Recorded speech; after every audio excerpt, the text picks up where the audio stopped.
Well, this is Cardo's Media, and yeah, don't blame the messenger. Yeah. Yo, you don't know, this is Trilogy, straight out of Dominica, and you're tuned in to Cardo's Media. Don't blame the messenger. Boom! Yo, good evening.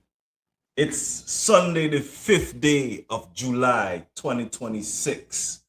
And you are tuned in to Cardo's Media for your weekly roundup.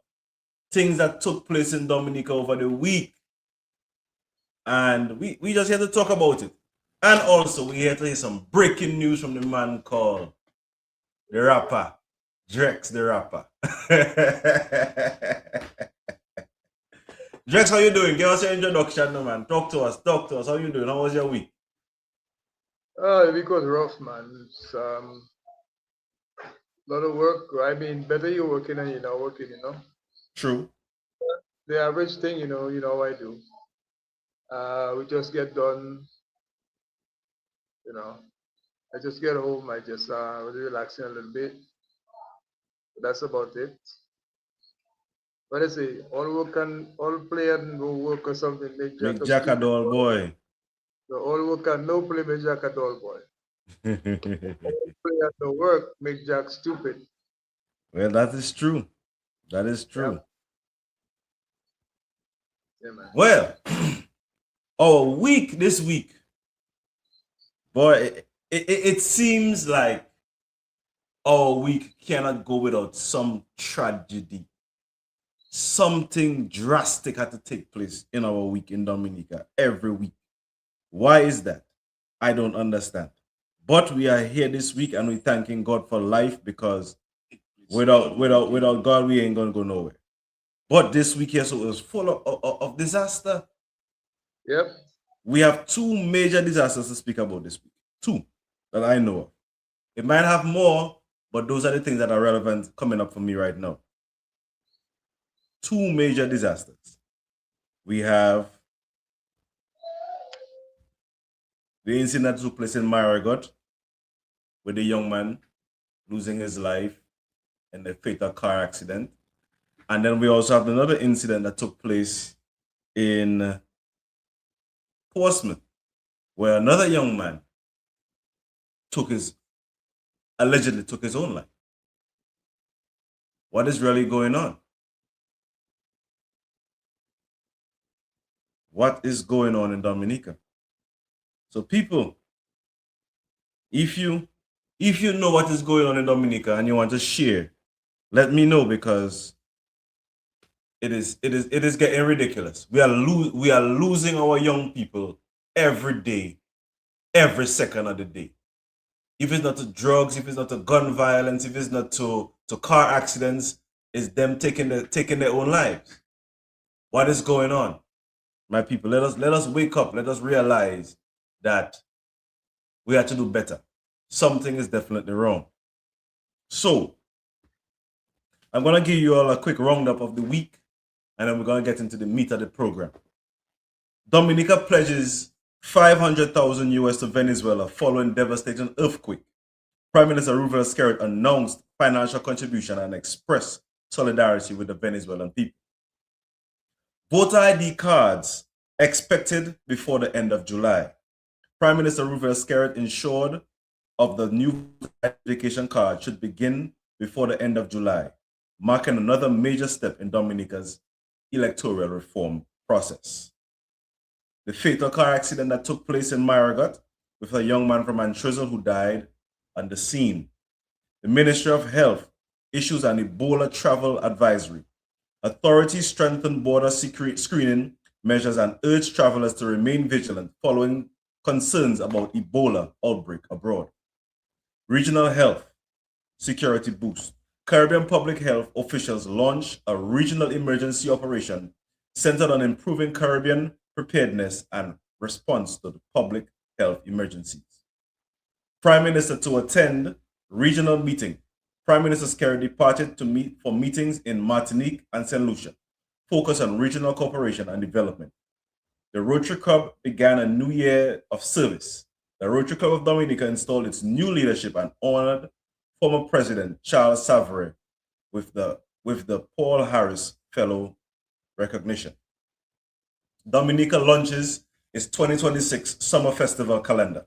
The Ministry of Tourism unveiled a packed calendar for cultural wellness, sports, culinary events running through the summer, including Scott's Head, Canoe, Conakona, Nature Island, Selfie Tour, and Guto Dominique. You know, in the Richie. Uh-huh. Conla. What's that? Conla. Oh, well, I am not a patois expert, so. Like myself, I'm not an expert, but I know one or two things, man. Okay, well, good. But you know, I want to big up the Ministry of Tourism and also the people who are who does the marketing for Dominica. I was in an Uber in the week. I had to take an Uber to work. My vehicle was down. And whilst I was in the Uber, now Uber plays little commercials to entice people to come to do different little things. Who shall I see first pop up in my face? Dominica Big and Bold. I say, okay, they're really doing a good job. So I big up to whoever is in charge of marketing Dominica on that level. That was something big to me because it's the first time I've ever seen it, and other people are going to see it as well. So big up to whoever is doing the marketing for Dominica with Uber. That was a big thing. Public debate continues over Speaker of the House Joshua Isaac, and opinion piece discussed the balance between constitutional rights and the political neutrality expected of the Speaker, generating significant public discussion following his appearance on a political platform. So those are the highlights for the week in Dominica. Those are the highlights for the week. We are giving, Dominica is donating 500,000 US. Oh, and also Shelly Alfred expands Bouyon internationally. Award-winning Dominican artist Shelly Alfred completed his first promotional tour of Grenada, announced plans to continue expanding Bouyon music across the Caribbean. Now, before we go any further, I wanted to save that one there for last. Before we go any further, I want to say big up to our Bouyon artists. Big up to our Bouyon music for Dominica. Big up to those who have pioneered, who are now contributing to our Bouyon music. First and foremost, I want to say this. I would really like to see you guys do more collaborations and work with one another to expand our music. And I would also like to see you guys try to use your original beats, because you don't want to get copyright infringement when you piggyback off of other people's beats if you're not paying for it. Those are my two concerns about Bouyon music. But I'm going to say to the Bouyon artist, big up to all you guys. Keep on doing the work. Don't let the fame, don't let the one night fame and recognition get to your head and take you off your path. Big up, guys. So good night, Mr. Roll. How are you today? I'm good, you know. Your name making headlines all over the internet. Well, your name seems to be a very popular name on the internet right about now. People are saying that a disgruntled UWP. You just looking for your 15 second of fame.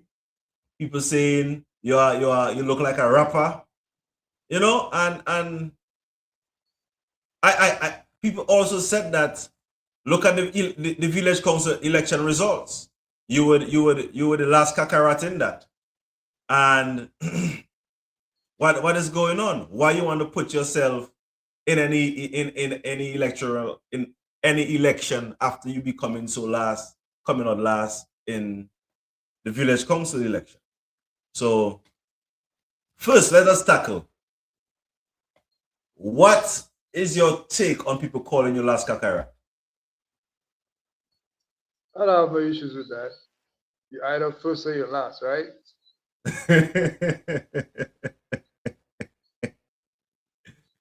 I listening. Continue, I listening. No issues with that. I mean, that's just a village council election. The last time I checked, Woodfordale people don't vote in Wesley for village council, so we can't use it as a measuring stick for somebody who wants to make a contribution to their constituency or their constituents. So, I mean, I just think it was poor taste in some people to think about that, but I'll delve a little deeper in that. Yes, please. I really wasn't going to take part in the village council election. But one gentleman came up to me one day and he said, "Hey, Drex, I think we should just go in." I did. I put my name, I went and do the thing. But then a few days before the election, I questioned, I say, I shouldn't really go in that because the way it come across is like a UWP against Labour situation. And I was like, but why would we want to just take out something to go the opposite, which is the same thing? So in other words, UWP people wanted to remove the people them they claim to be labor rights inside of there, just to fill the void. And I didn't find it was making sense though, because I just think it would be better to have a council across the board. And then I lost interest. I didn't really campaign, so to speak, in it. I just continue minding my business. I didn't really tell anybody like I was going up for village council or stuff like that. I didn't do any of that. And in some cases, when some people went to vote is when they saw my name on the ballot paper and they came out and said, "But Clint, why didn't you tell me you was going up for village council and all that thing?" I just like a brush off conversation. Some of them voted for me. Some of them, after they make their X, they realize I was there. And also, a lot of them come back to me and said to me, X, Y, and Z said to me, "Don't vote for you." You understand? Yeah. As to how many times that happened, I don't know. But I just find a couple of people will come back and tell me, "Look, X, Y, and Z tell me, don't vote for you." But like anything else, I didn't really worry about that. I just know it was village council and, it was all, if I had to say it like that, the people them that came in to support the people for the Labour Party side, they did a wonderful job. I mean to say they went to every house where they know a Labourite was. And bringing them out. And I will go on to say, in those votes I got, over 80% of them belonged to Labourites. The Labourites did vote for me. Okay. So while the people I think who are blue, who I thought would vote my way, wasn't voting my way, or were asked not to vote my way, the people that was red was voting for me. Okay. You understand? Mm-hmm. But I can't really worry about that. That is something that cannot really deter me from my mission. I am on a mission and I intend to complete my mission. Okay. So what do you want to share what your mission is? Well, first off, the word rejected. I don't really like the word rejected, and I'll tell you why I don't like the word rejected. I was the deputy chair of the Wesley constituency branch. Mm-hmm. The deputy chair. And I can say it out loud. There's a lot going on in that place, uneven people, uneven mindset. Some people believe they know better all the time, and maybe because you just come on the scene, So you see, it doesn't really make any space for a young person to thrive. No, it doesn't. You will never thrive around people like that. You understand? Because they always feel that they was there before, so you have to go with the flow. And sometimes the flow is only garbage, you know. I mean, when you can watch young, educated people who can do a much better job than some of those, I'll control myself tonight, who can do a Yes, much please. better job than some of those people. And you run them down the gutter, and you expect those same young people to come to vote for you to accomplish your goal. And some of those things are things that I really didn't really stand for. And I think that created a problem between myself and these people. And here goes the problem. So, knowing me, Richie, most of my mindset is more an independent type thinker. I know when something is going wrong, and I think I know when to hit the exit when, you know. So it went on, it festered, it went on and whatever until I left. I wasn't really rejected, you know. I left. I left, Okay. and I talking to you now based on some of the comments that come in today between, you know, where they said that I was disgruntled. No, I wasn't disgruntled. I was not. I was never disgruntled. Some people try to make it look like I was disgruntled, but I was never disgruntled at all. Hmm. The people decided to use somebody else. And let me just tell the people, I didn't just find my way in that executive. How I ended up there is very simple. In 2022, I decided to run as an independent in our constituency. And based on the reviews and the expected and the, you know, the results of that election, a lot of people thought that I had what it took to do the upcoming election. So they brought me in. I mean, the chair of the constituency branch was the one that met me up by my man there. And he told me, you know, X, Y, and Z, and I think you should join the constituency branch and you can launch from there. So it was smooth sailing. Until some people in the committee thought that I wasn't dressing right. You know, I supposed to wear jacket and tie. You're a But gangster. no, I'm not no gangster. I'm a farmer, Richie. My office is the bush, Richie. My office is the garden. That's where my office is. So you're not gonna see me in nice clothes every day. It doesn't mean that I don't have nice clothes. Of course I have nice clothes. I have clothes for certain times. I dress normal like everybody else. I hang out on the road with everybody else. That's how, you know, I mingle with people. So I don't necessarily have to look like I above people for me to survive. That is my mantra. I don't on the ground with everybody else. I don't have to have no jacket and tie. When you see me, you see Mr. So-and-so child, or you see the leader, and I have to bow to the, no, I don't really believe in those things there. Richie, I come up poor, you know, Richie. You understand? I grew up poor. So those things that doesn't really frighten me. My grandmother spent her money and sent me to school. So for those people that think I don't have a sense of education in my head, you can think again. I went to school. I didn't go behind the school. I was inside the school full Just term. inside the school.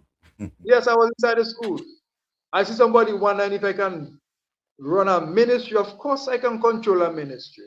And the ministry I really want to control is agriculture and trade. That's where I'm strong. I left. You do you That's have where I it? Do you outside of strong. being a farmer? Do you have any background in agriculture? I worked.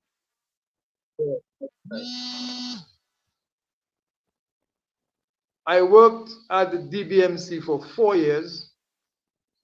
I worked at the Dominica Banana Producers Limited for 2 years on Dominica. Okay? Okay. Then I left Dominica. I went to the United States and I did a course in telecommunications, networking, data and stuff. So I work with companies like Odimo Corporation. I work with AT&T, not directly, indirectly, because I had to be with a subcontracting firm. Stuff like I don't know, just go and work to pull wire and those things there. I go and learn something, you know. But coming back on Dominica, the economy bad. I mean, you can imagine me working for $2,000 a month. That doesn't really suffice. So I decided to go into farming and trade at the same time. You see, so that is how I meet people. That is how I have conversations with people on a daily basis, on a weekly basis. I mean, sometimes I just wonder when I'm gonna stop. You understand?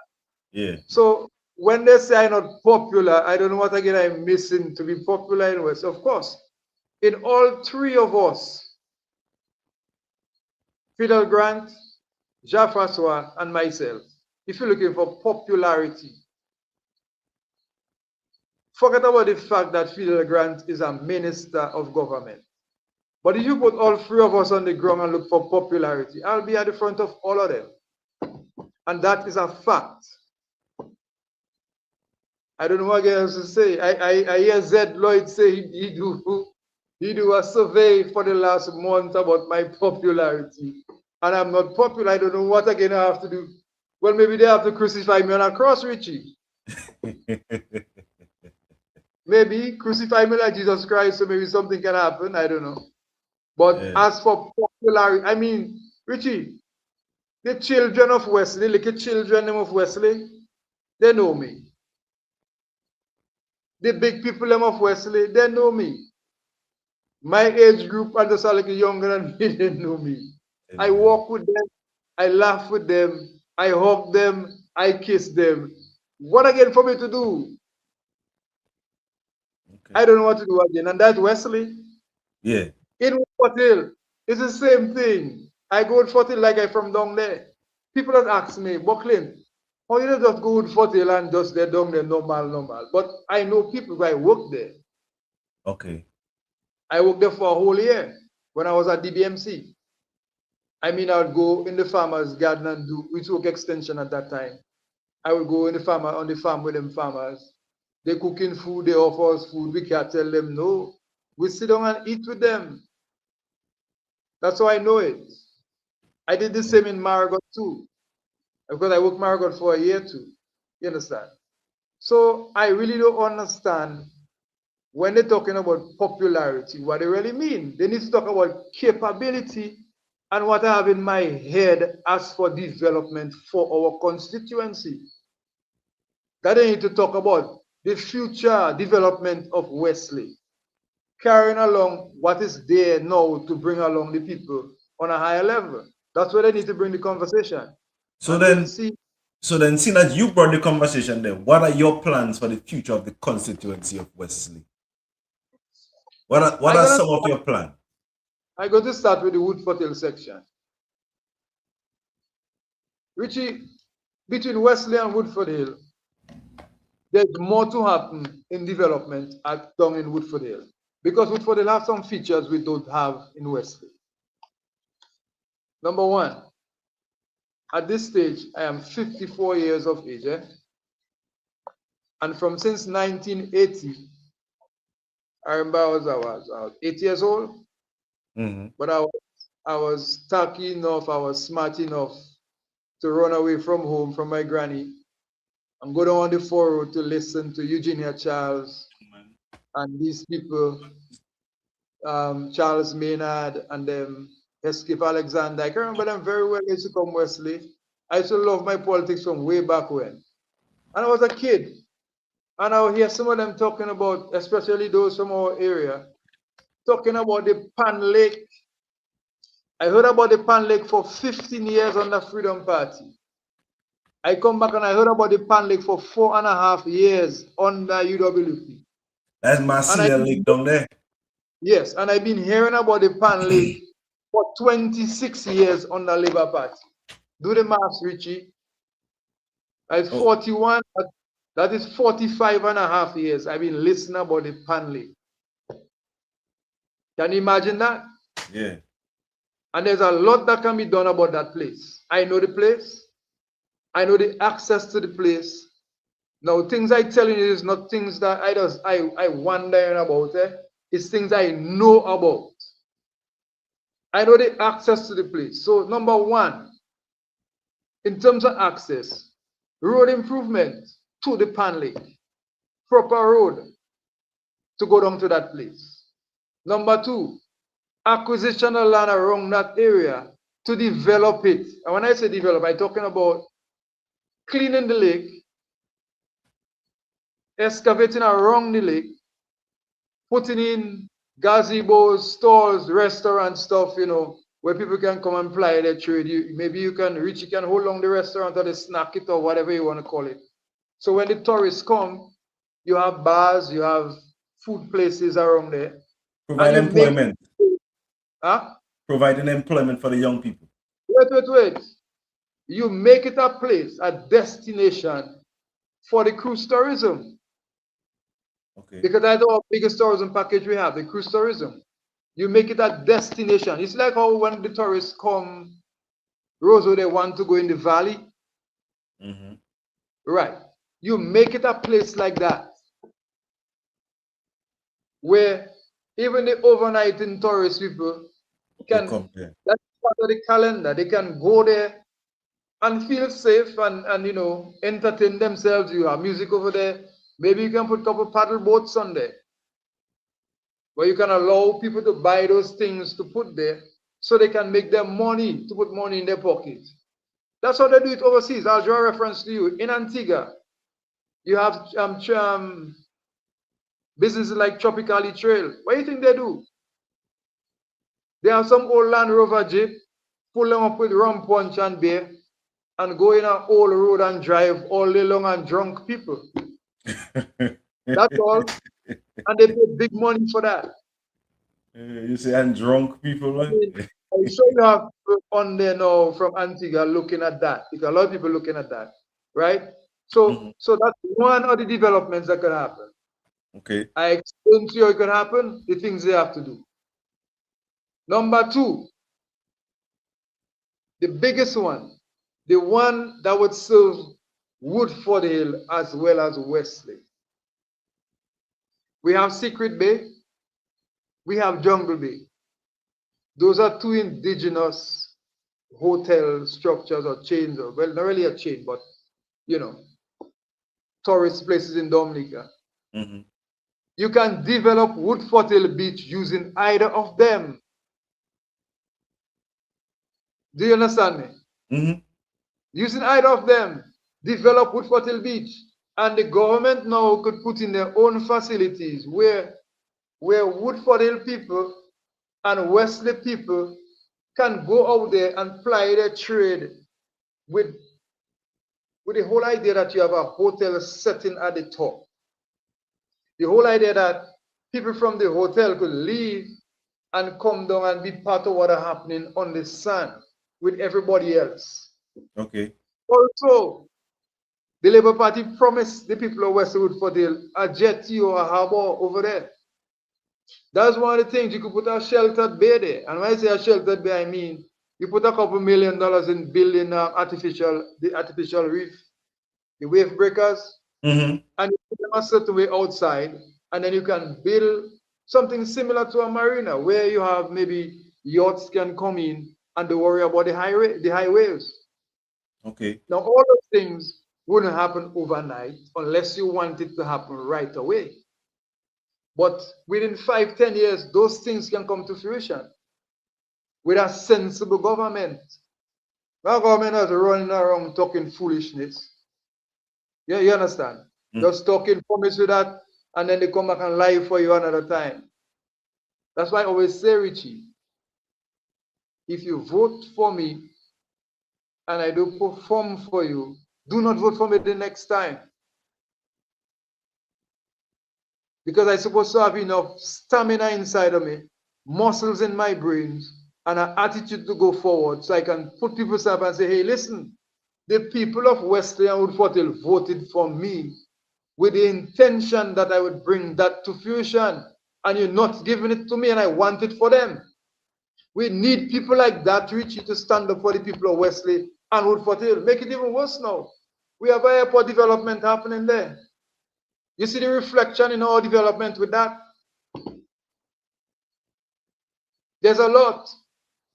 And we cannot afford to have our young people failing around the place for mediocre things. We have to think big. We have to think big. We have to go in big. You understand? Mm-hmm. And that is just me when it comes on tourism for Wesley Woodford Hill. Those two major projects. When you get those two, you're going to see other things spilling off around, because you have Cabana down there, although we're not too sure who Cabana belongs to at this point, but I can only assume it still remains our own. Then you might see other developments happening around that area, because you have two major ones on the northern side of Wesley. Wesley already, yeah. Yeah. You can see a proper field development. When you have those things, you have other things that will come on board to complement those developments. True. You might want to fix Londonderry Park in an amicable way, not just come and put a drain there and push dirty there and just leave it just so for grass to grow, and you say do. Or you put light, and then you put the light, you don't have no machinery in place to utilize the light or anything at all. You understand? Yeah. You only do things when you're ready for a vote. Those things doesn't work. That is not nothing to build an economy. You cannot build an economy and wait for when election time to bring a caterpillar on a park and push some soil, make people see something going on down there, only to find out when you don't vote for them and they win. The next 4 years again. It never happen again. And that is always my grievance with politicians. And I just feel to myself, as a local man, I can do a different thing. You understand? Mm-hmm. And that is what I follow out all those people there for. You know, nothing about if I hate UWP or if I hate the candidate or those just foolishness there. No, not that. We have to be more progressive. Even now, I listen to them in the campaign for Wesley, and that literally doesn't even make much sense, because the kind of project I'm already talking about, that cannot bring no development for nobody. For nobody. I mean, if you're talking about like a recreational place, I understand, but you can't go in as a candidate for a party and have that small mind there. It doesn't make any sense. No. Talking about, I mean, yeah, we can clean dam for so and die and they can build in the river. But brother, we need things to bring job for people in our constituency. We need to expand our work base in our economy in Wesley Woodford Hill. And that is just for tourism, Richie. Okay. Agriculture, no. When I was at DBMC, we had roads. We had a major road from Woodford Hill going all the way up Constant Spring, going all the way up to Simpa. Okay? Yeah. Now you pretty much don't have no road. You're looking at the Pompey Road, deplorable. The Florida Road, deplorable. You have the Shapai Road, Shapai Bamboo, Subaina Road, deplorable. You have the main road, which is Constant Spring Road going up to Simpa, deplorable. They come, they do some concrete work on the one in Mango Gutter. They start from the junction up here in Burton, go down to the gutter and go up the other hill. That's it. But you have the road going back to Laswa, the Newland Road. Nothing happened to those there. Nothing. So it clearly shows you the government itself really not interested in agriculture. Okay. And why I say that? Think of it. You do a road maybe about, I don't want to, 500 meters, 600 meters. About that. Now, along that road, nothing is happening. You don't infuse nothing in the people to give them the oomph to go back. to do some. Okay, no, we don't have no real big market to command people to go back on the farm. All we have is a small market in Antigua and St. Martin, where now we competing 100% with other countries from the region. For instance, Guyana, for instance, Santo Domingo, even Mexico and Central America. You've seen avocados coming in from Central America. We've seen bananas coming in into Antigua from Chiquita and Del Monte. And those bananas are coming in numbers. They're not this small quantity. They are in big bunches. Talking nonsense for you. Little chicken rhythm, you know. We're talking real talk tonight, you see. I want to have that conversation tonight. I really want to, because I know I have the information. I know I inform when it comes to those things. You see, and we here playing games with agriculture. When Dominica could mass produce, Richie, yes, the farmer will pick up a smaller price per pound, but the farmer will be in higher quantity. So, in other words, they put it easy for them to understand. It would make more sense for a farmer that doing Tanya to sell 100 bags of Tanyas at 75 cents a pound than one bag of Tanya at $3 a pound. At $3 a pound, yeah. Yes. You know what I'm saying? It would make a lot more sense for a plantain farmer to sell 1,000 bucks of plantains at 60 cents a pound than sell 10 bucks of plantain at $1.25 a pound. Yeah, because you're producing it in quantity and you're making more money. And now we have an issue.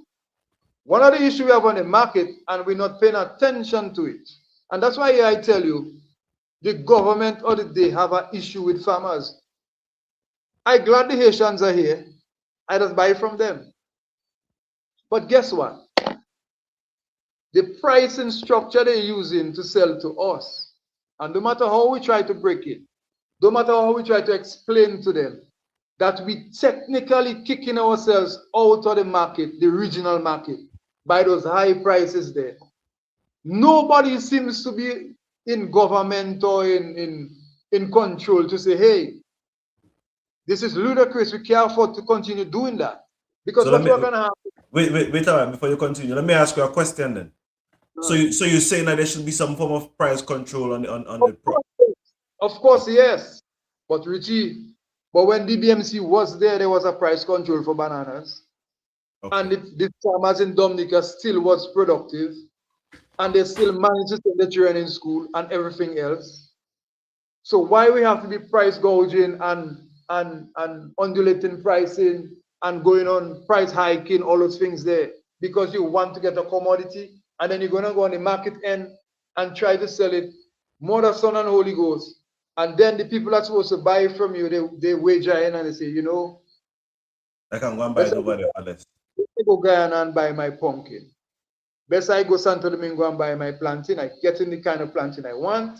And so, look, I don't want to stray too much, you know. Look, yesterday a customer called me. And she wanted a specific type of plantain. They call it banana corn. We just call it horse plantain. Some people just call it BG plantain. The big kind of plantain. You know it? Yeah, I seen it, yes. The reason for that is Guyana offers that. Santo Domingo offers that. The problem is so much chemicals in those things, they don't have much taste. Oh. You understand? But they would love to get that from Dominica. So far, I managed to get one bunch today. One farmer came in with, I think, 1,000 pounds of plantains, and he had one of them going 30 pounds. It's in the storeroom still for that customer tomorrow. Now, I say not to say, we have agriculture ministry, and it's like nobody paying attention to certain things. You must pay attention to your competitors at all times. Yeah. So you can empower your people, especially when you know you have the taste. Work the taste and let your people and them be productive. You understand me? control the market there. The same way Santo Domingo wants to come in into CARICOM and control the market because of the free trade, whatever, the free trade zone and all them things they have there since 2007. You know, they're taking advantage of it. We are part of CARICOM. We supposed to mass produce and take over the market that belongs to us. We can't allow one other set of people to come and take it away from us. No. So you need a government in place that can see to those things. You need informed people, Richie, if I must say it so. You need people with information. Of course, you have people in the system that would be informed. But if the people you're voting for, they're not informed, then they cannot have a proper policy going forward. They cannot. They can't put a foot down to say, hey, this is what I want to happen. This is where I want to go. Do you understand what I'm telling you? Yeah. Yeah. So you need to vote for a person that can put the system stand up and say, let me tell you that. I have 40,000 people now depending on me for survival. I have 60,000 people depending on me. Well, the 40 would be maybe the working class or 30,000. Listen to this. Right. Clint. A comment came in. The government alone cannot change those issues.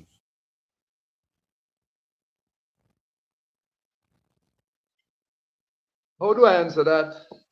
The person may be right, but the government can set the policy.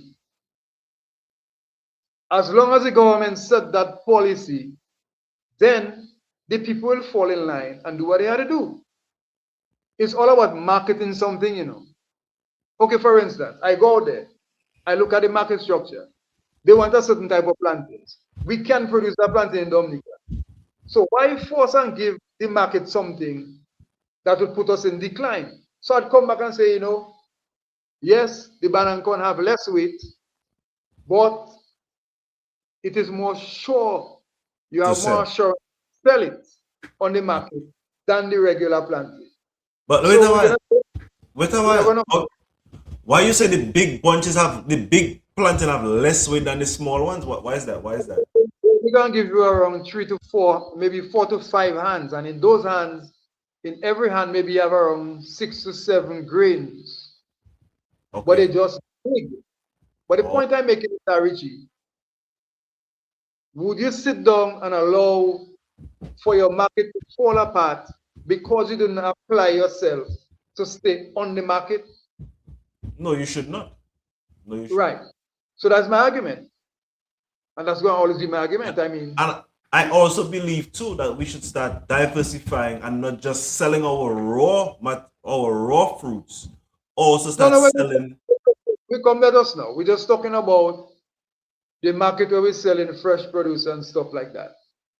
You know, because one of the reasons why they want the banana corn is because the machine that cuts the plantain chips performs better with the banana because it's bigger. They get a yield in terms of chips with it than the regular small plantain. So that's why they want. So you see, again, it's all about the ministry. That's why when the person was talking about if I can run a ministry, I was wondering if it's crazy. Some people are crazy. Because a minister does have to put things in place.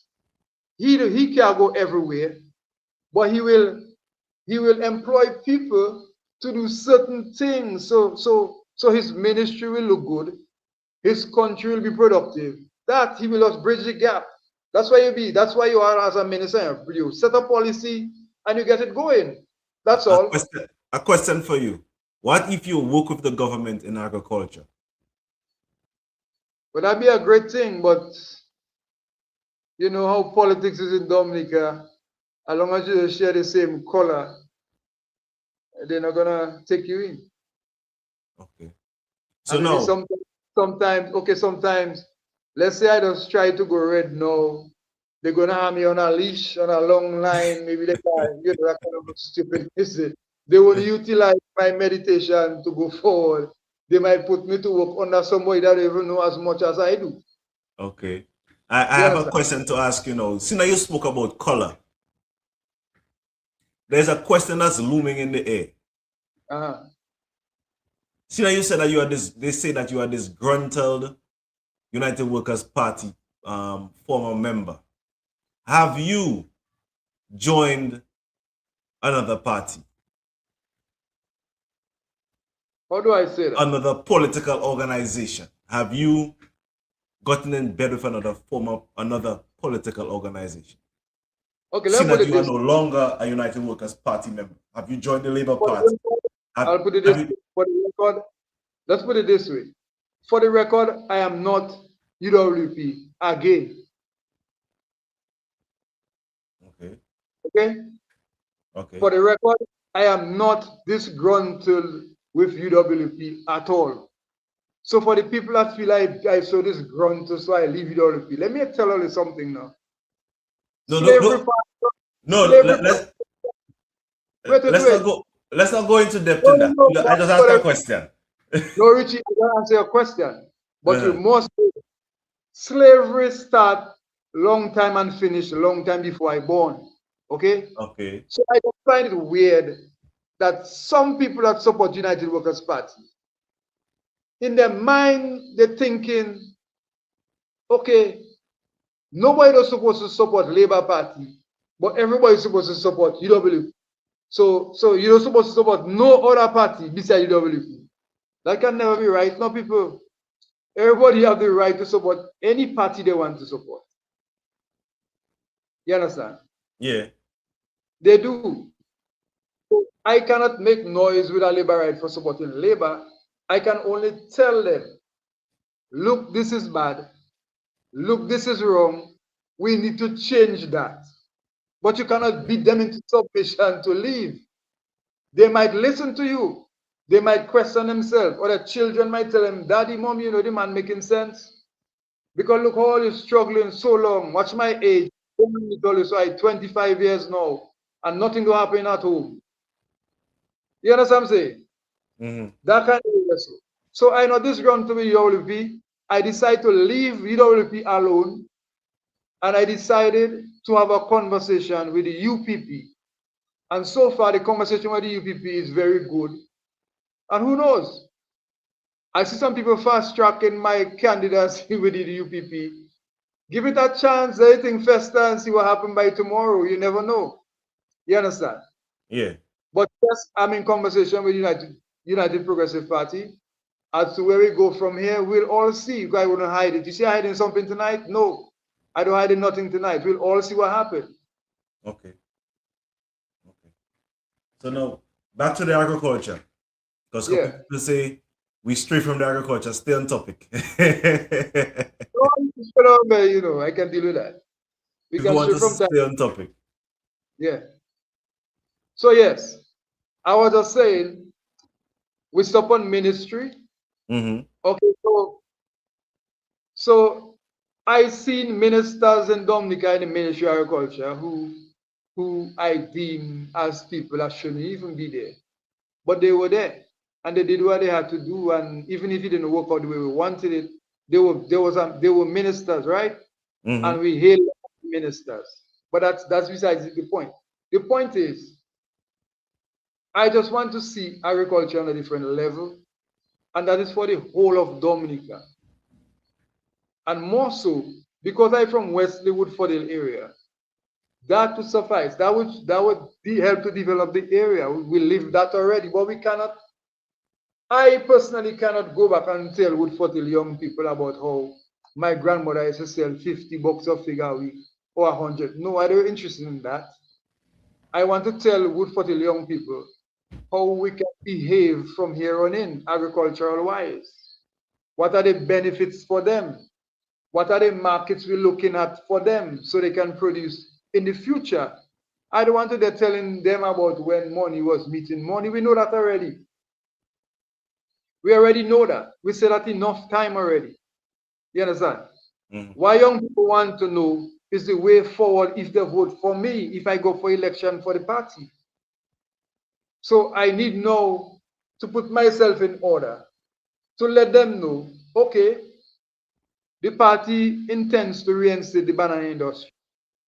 and look the way forward for it. And the way forward for it is to go back to Sainsbury's, go back to Tesco's, go back to Marks and Spencer's, and go back to Waitrose and re-sign our contracts with them.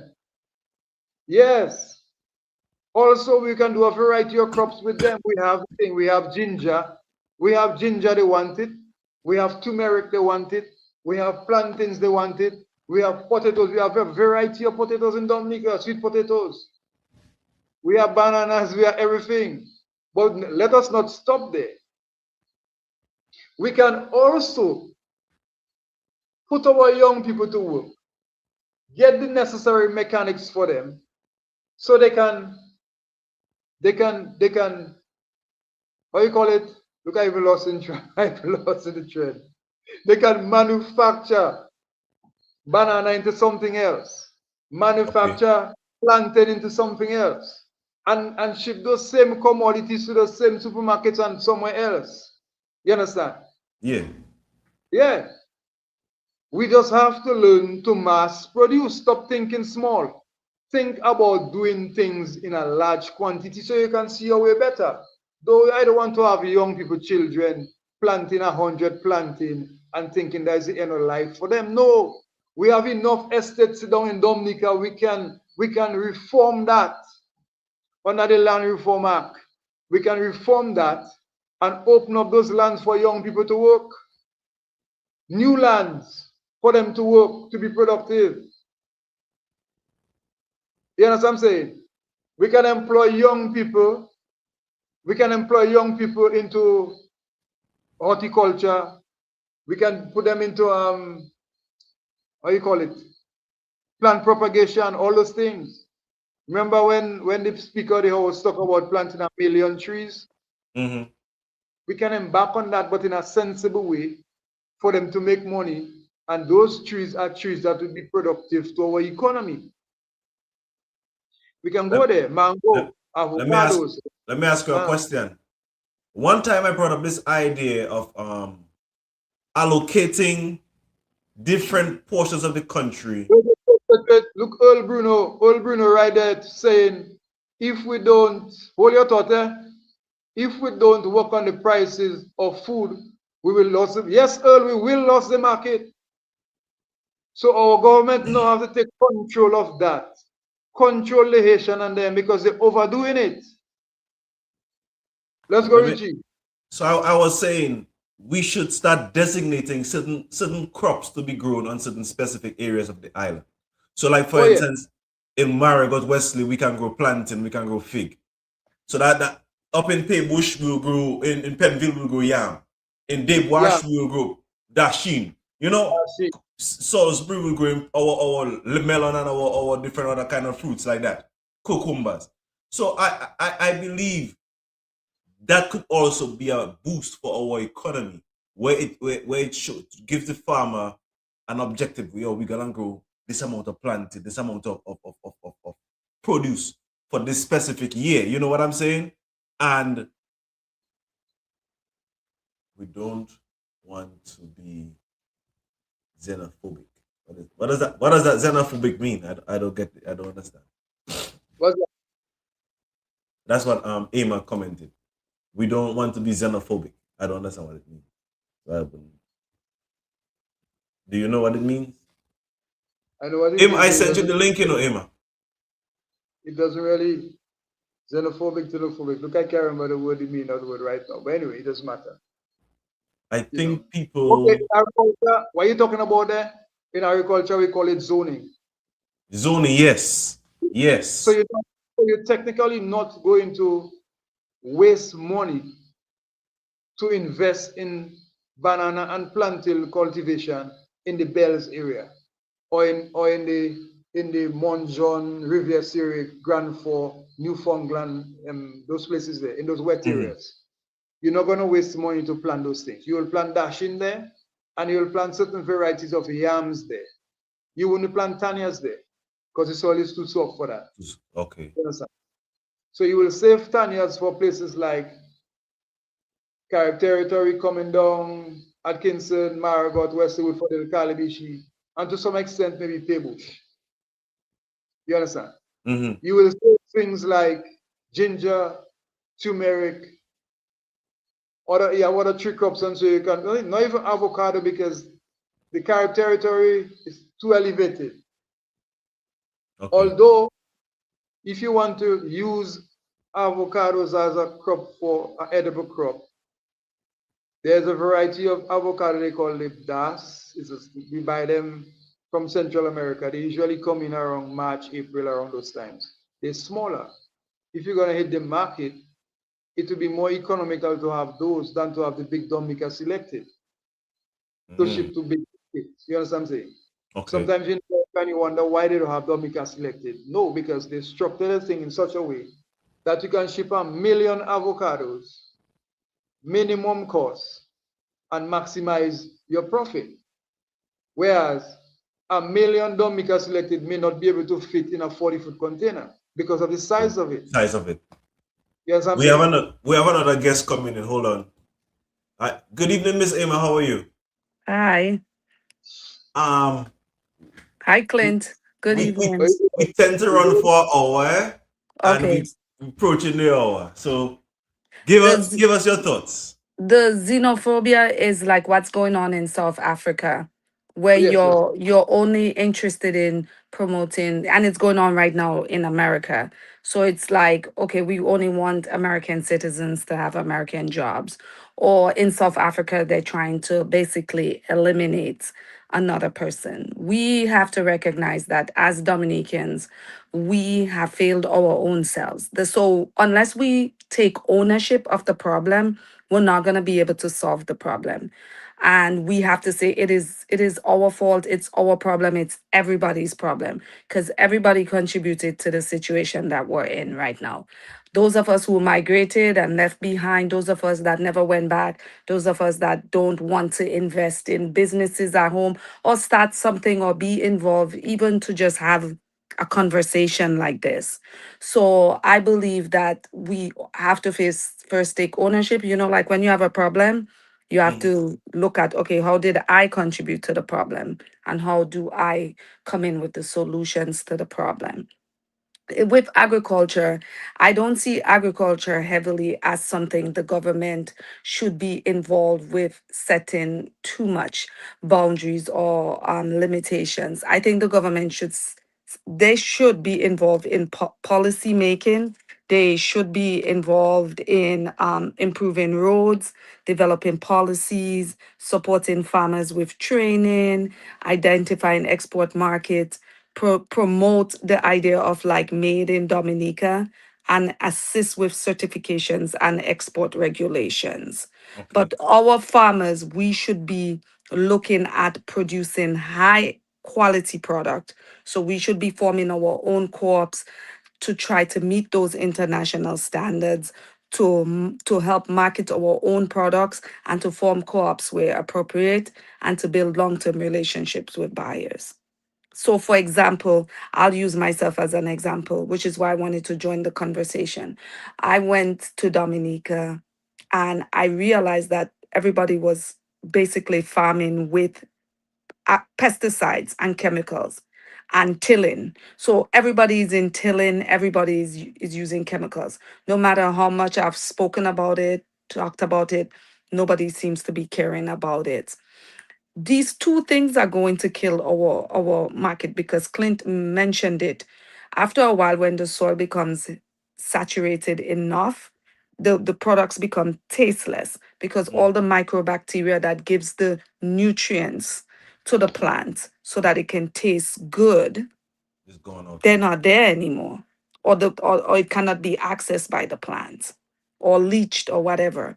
So those two things. So we went to Dominica and we started our own chemical free farming. So we farm with zero chemicals. People tell us, oh, it's not going to work. Your planting need this, your planting need that. We're making planting, we're making vegetables without any chemicals.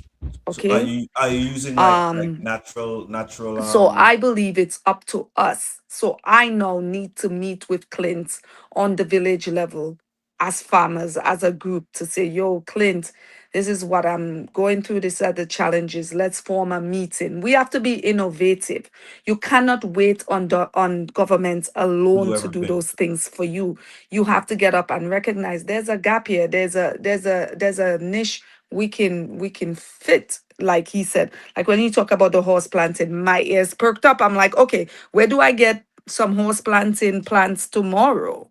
Because if I can grow that on like grow an acre of that, that's a market right there. Now, if Clint has that conversation with 5 other farmers and we come together and say, okay, our goal every week is to put out 1,000 pounds or whatever he Of needs. that, yeah. We have solved our own problem along with Clint. You understand? hmm We don't have Yep. to wait for the government to For the do it government. for us. And we have to come out of that kind of mentality. So are you using what are you I using? cannot hear you now. What you using for your fertilizer? Wow. Can you hear me? Hello? You guys can hear me? Yeah, we can Yes. hear you. I Can you hear cannot Clint? you. Clint, talk. I'm Let me here. see if you can. You hear me, Richie? Yeah, I can hear you. Yeah, I'm hearing you. I'm You hearing can her hear too. me. But Yes. she can't hear me. So ask her, what is she using for her fertilizer? Okay, you wanted to know what type of fertilizer you use. Maybe she had to go out and come in again, Richie. Probably.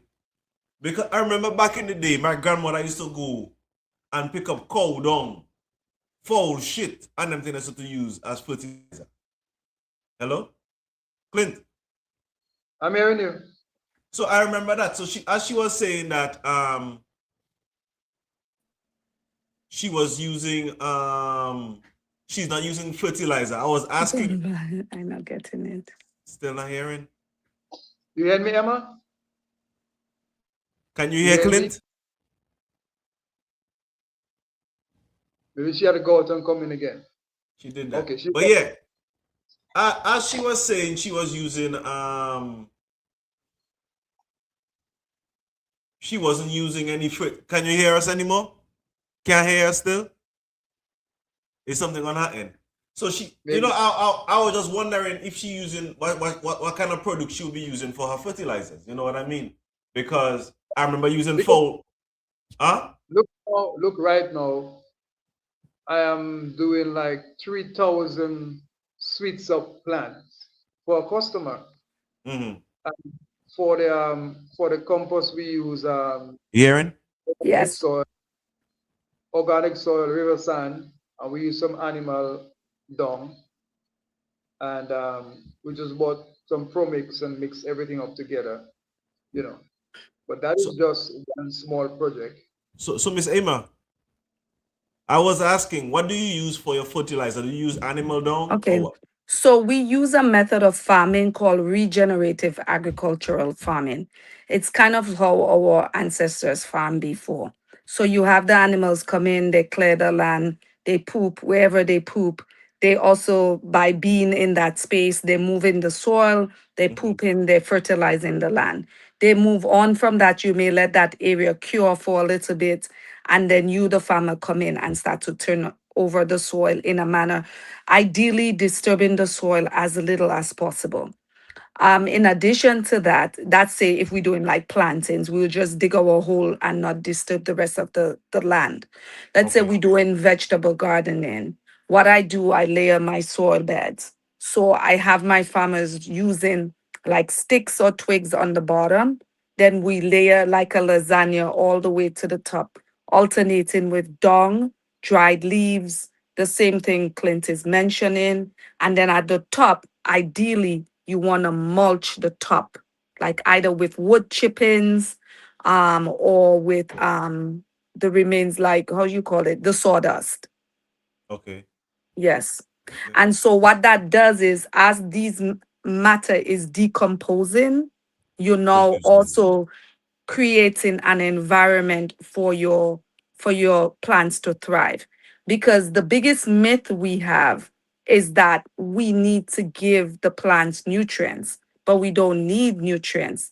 Most soils in the world, they have enough nutrients in the parent rock. What we need is, believe it or not, You need the fungus and the bacteria to generate in a certain capacity to create what you call a soil food web. So the plant itself, it does not get nutrients from just the soil. It gets nutrients when it secretes a sugary substances. It attracts animals to that fungus. They feed on it, they die, they decompose. Now it have higher levels of the food, the animal cycle. So the soil food web. So you have your bacteria, then you have what you call your microarthropods, then your bigger animals, each feeding off of each other. So when you see any kind of um, disease process going on with your plant, you know the problem is in the soil. So you know either you're missing a bacteria or you're missing something. Okay. Yes. What So about, what that's about what that we seaweed? utilize.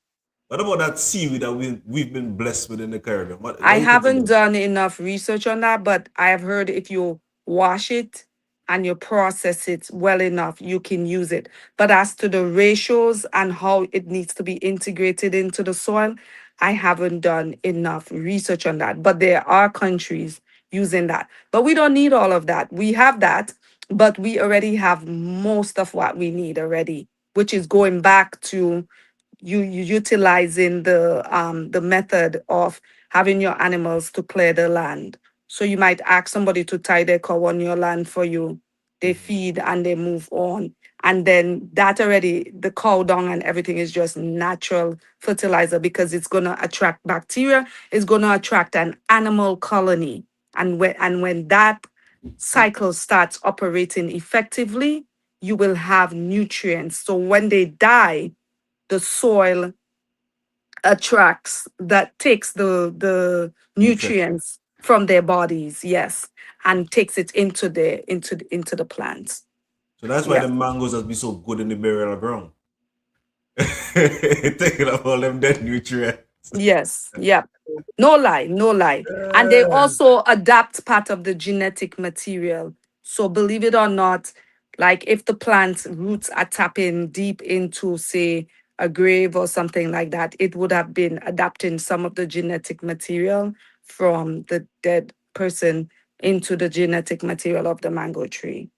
Everything, all humans do this, even me, you know, all viruses, they kind of work in the same. They leave a little bit of their DNA in you. That's why they say when you sleep with one person, you take a little bit because you're adapting to them.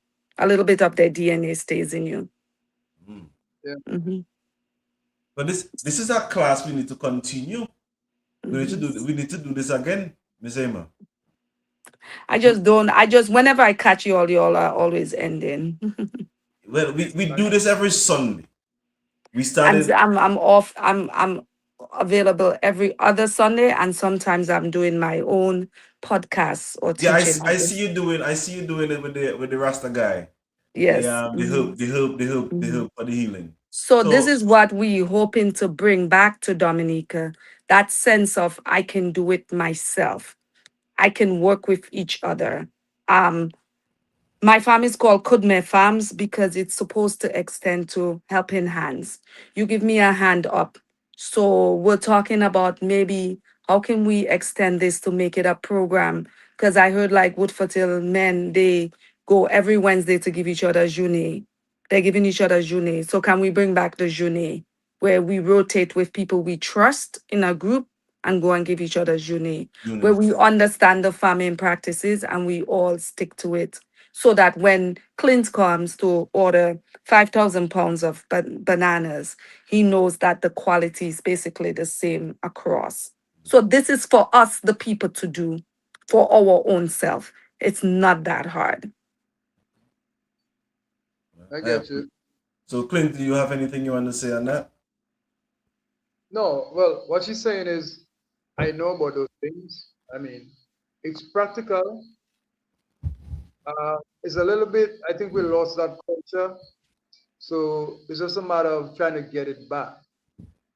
You know, in terms of mass production, maybe there might be an issue there, but it's a work in progress though. It's something you can try to instill in people and see how we can do that in market. Well, then the other word we use in marketing is say you get a niche market. So Yes. we could say Dominica or products are natural, you Organic, know. yeah. Yes, and then you get more money for it. So you don't have to go burning and getting 50 cents for your planting when you can get $1.50 for that same planting if Implanting you just stop using fertilizer and use and say it's other organic. methods. Yeah, Yes. and Because a lot of stuff in America right now, people pay like I go to the grocery store and buy eggs. You can buy the dollar egg, the 12 eggs for $1, or you can go and buy the organic egg $4 for the tree. You get what I'm saying? $4, it's $12 for a All right. dozen eggs in Jersey, organic. Okay. Okay then. okay. So you see the difference? The same the Mhm. same the same dozen you can get it for $2 or you can get it for $12. Once you say I, organic with it. So I it's remember something that hmm? when I go by Winn-Dixie in Florida, I used to see them things. I used to wonder, well, wait, what would make that tray of eggs so more expensive than the one for 25 cents for a tray? Yeah. A whole egg is 25 cents, you know. And you see the one for $1 and $4 and so. So I used to wonder, but then at the time I wasn't open up to that, so I didn't really know. You know, it's over time I get to understand Mhm. what They do it that way. Then And we have markets close to us. One of the things we have to do is tap into the European markets because they still. I spoke to a guy from Dominica who had left Dominica and was farming in Guadeloupe. And he said they still look at us as the gold standard for organic in the Caribbean. So, oh yeah. what we need to do is really look at forming those co ops.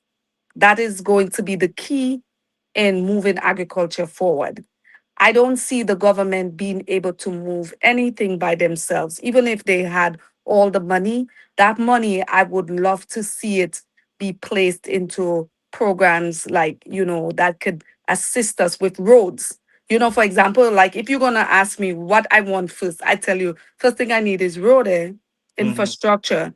Second thing I Yeah. need is water system to come in for irrigation and whatever, right? And mhm. once you get that, then I say, okay, now can you help us to find some markets, right? Market access meaning, okay, how can the government come together to get two good ships? Or us even, how can we not be stalled? Because other people have tried it, but there's a lot of red tape, right? I know people, I have heard of people that bought the ship, right? And then they wouldn't get the license from the government to operate from Dominica. So you're asking yourself, well, what is that? You have a Dominican that has gone overseas, looking to invest back in Dominica, bought a boat and say, like, okay, we're going to go Dominica and we've done all the homework already. I'm gonna buy produce and bring up to Miami or whatever. Or go to Anguilla or Montserrat or those drier places.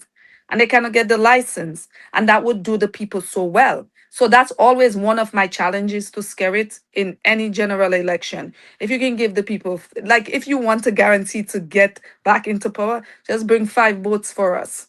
Want to go north, south, east, and west, and want to run around close by.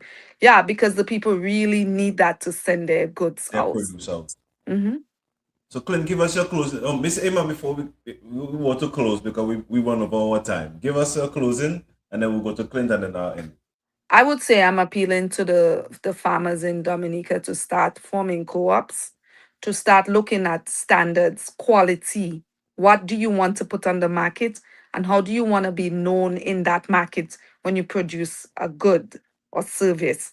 I would say that they really have to start cooperating with each other, helping each other, bringing back the Kudma spirit, bringing back the June, and then start to build themselves up from there. Don't look to the government for everything. The government, even if it wants to, it doesn't have enough money to do that. So we have to be realistic. And even if the government were to change, that incoming government still wouldn't have the money. So no matter how you look at it, it's going to be the private sector Yeah. driving everything in the next 5, 10 years. Clint. Okay. So what am I saying makes some sense. So I can elaborate a little bit and say we did it already in the banana industry. I talk in agriculture now. We did it with Geese Industries, which Geese Industries was, you can say, an investment company in Dominica.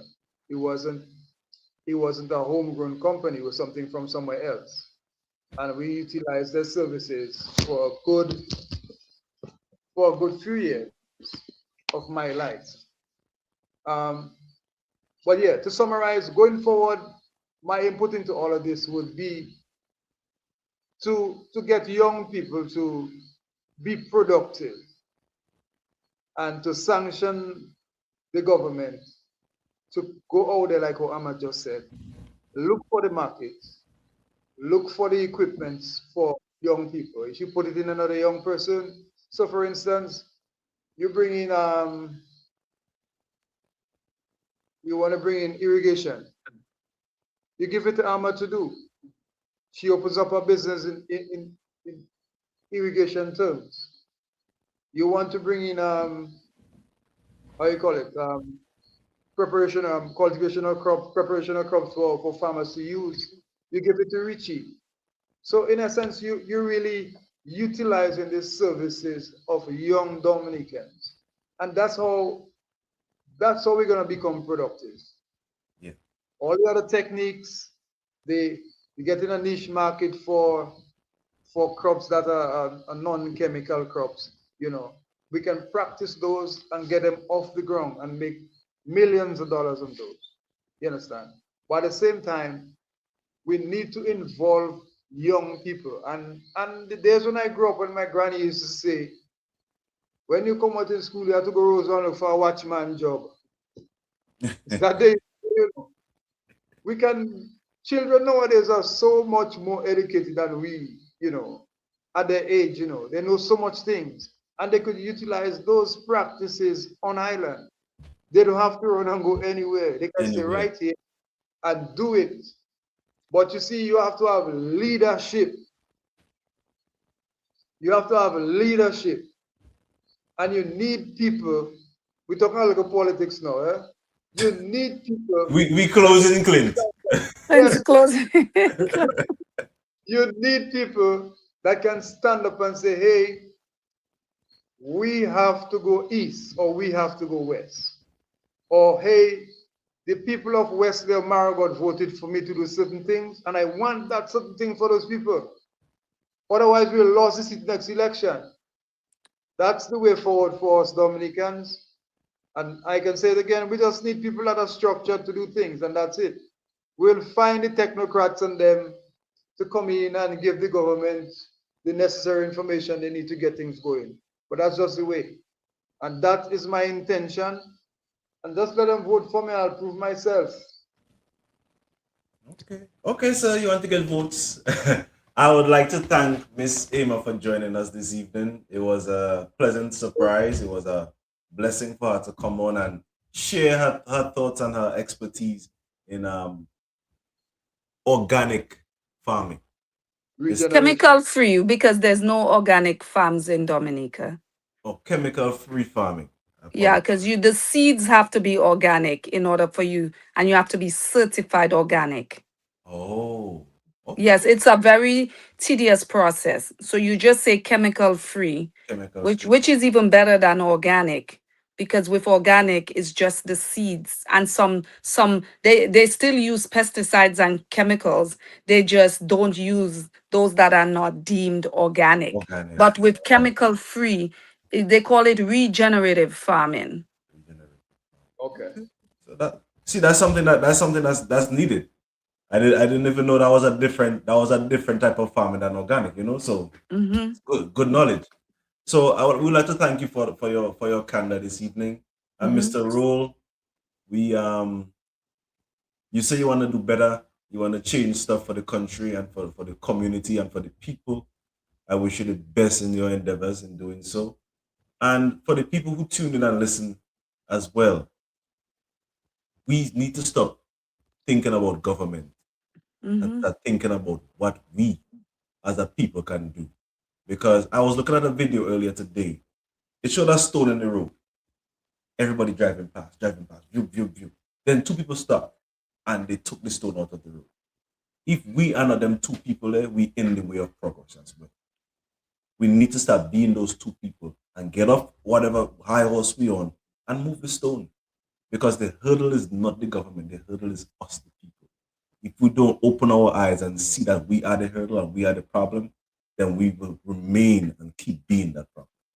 So to my people this week, I'm going to tell you, keep on fighting the good fight, make progress, but also know that when you're making the progress, you have to help somebody else. Be blessed, stay safe. And to my two guests, stay in the back room. We're going to end. Just stay. All right.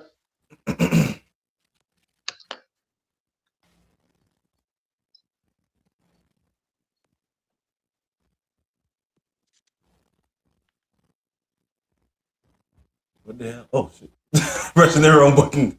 Well, this is Cardos Media, and yeah, don't blame the messenger. Yeah.